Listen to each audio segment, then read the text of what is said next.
Hello, my diamonds. My Teletubby Sheila True Love here with you.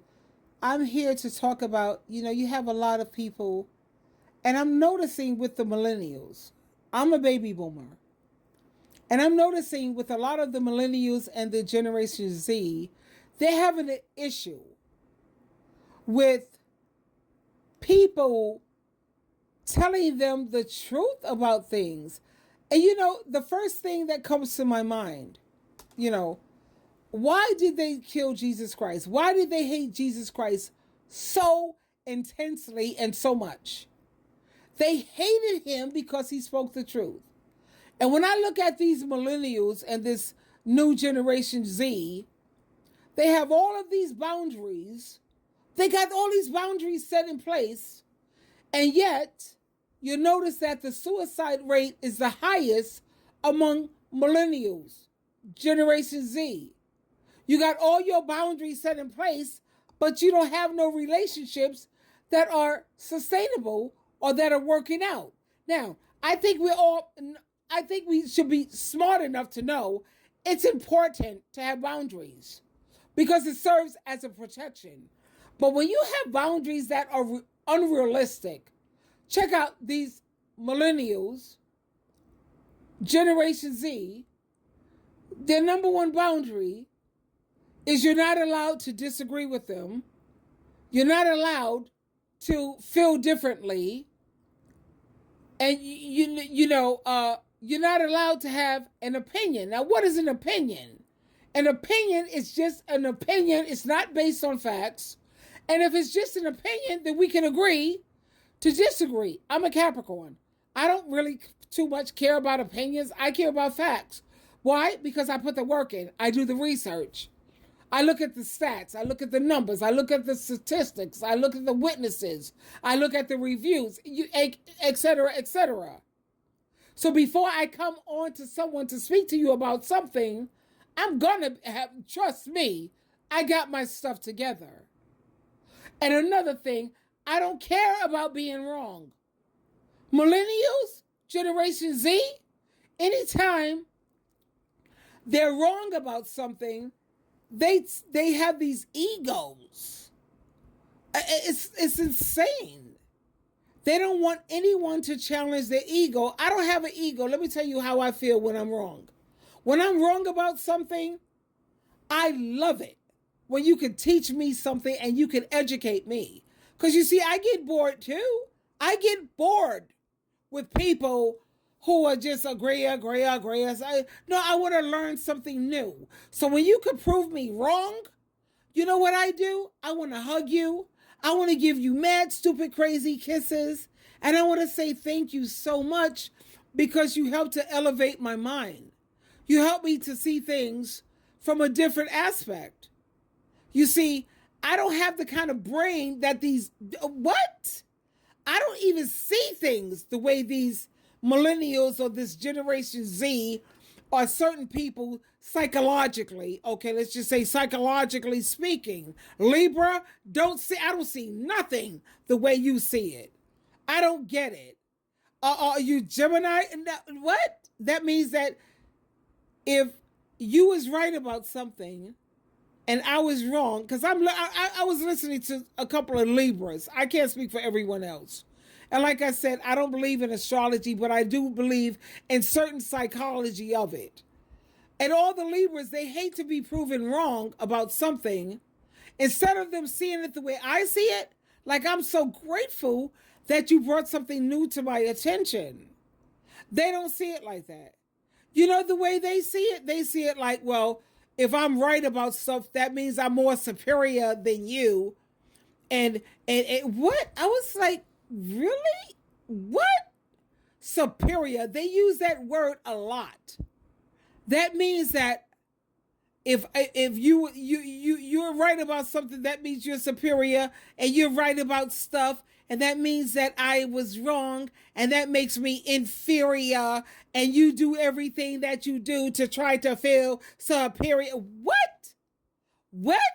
I was like, where did that come from? Who thinks like that? I don't see it that way. I'm not going to say all Libra. I'm talking about Libra men. Libra men, they are like, they have a problem. Child, like I said, I could never be with a Libra man because they're too weak. Libra men to me are cowards because they don't, well, number one, they don't like confrontation. They see confrontation as something negative. I don't see confrontation. I see confrontation as confront. They see confrontation as fighting and getting into arguments and something they're too weak to confront. I see confrontation, Capricorn. My sun is Capricorn. The thing is, my rising is Libra. Okay? My rising is Libra. My sun sign is a Capricorn. My moon? I'm a Leo, baby. What's up? I don't have no problem confronting. I don't see it as confrontation. I see it as confronting things. It's like you have to confront things. And my Mercury, the way I think, your moon is your emotions, the way you feel about stuff. It's just simple. My moon is in Leo. Leo's planet is the sun. I'm sunshiny. I'm the bubbles in champagne. And the sun, what does the sun do? It shines. They don't even want to shine, but they just shine.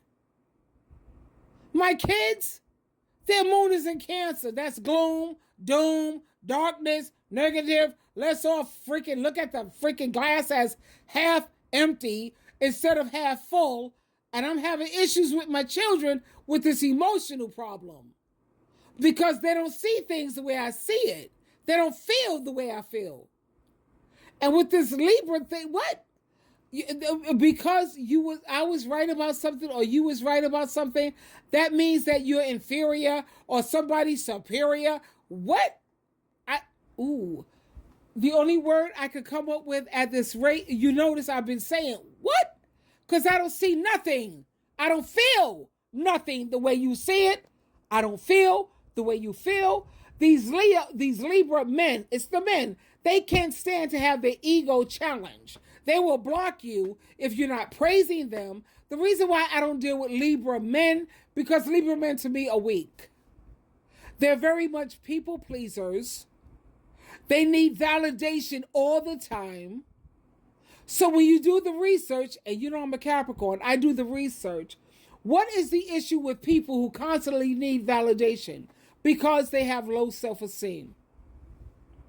They don't have no self-value and no self-worth unless, check this out, unless somebody is praising them, lifting them up. That's called immaturity. You refuse to grow the hell up. Capricorn, I was born a grown-up. My mom told me I wasn't even a child when I was a child. And look at where my Mercury, the way I think, Mercury is your way of intellect, thinking. I think like an adult. I don't know how to do childhood. My moon is in Leo. That's positive, baby. I'm walking sunshine. I'm walking bubbles and champagne. I'm walking, the glass is always going to be half full instead of half empty with me. Do my kids understand me? Hell no. And guess what? They never will. They never will. So I'm ready to move the hell on. My Pisces, my Venus, that's Pisces. That's called that branch type of love. That not branch. I'm sorry, I made a mistake. That's called that root. When you have your love that's rooted and it's not a branch or a leaf, my love is always roots. Again, my children don't have that kind of love, so they will never understand me. So I'm at the point where I give up because you see, I'm constantly pouring into them, but they never pour back into me. And I'm depleted now. I'm depleted. I'm totally depleted. I have nothing left to give. And the thing is, in order to understand people, you have to want to understand them. They don't have that kind of interest. But like I'm saying, when you're talking about you're going to cut people off and you want to, if you can't understand me, nobody cares about losing you. Because you don't have no freaking humility. You don't have no flaws. You too much on your high horse. All you do is judge people and condemn people. And they know who I'm talking to. Twinkle, twinkle, twinkle.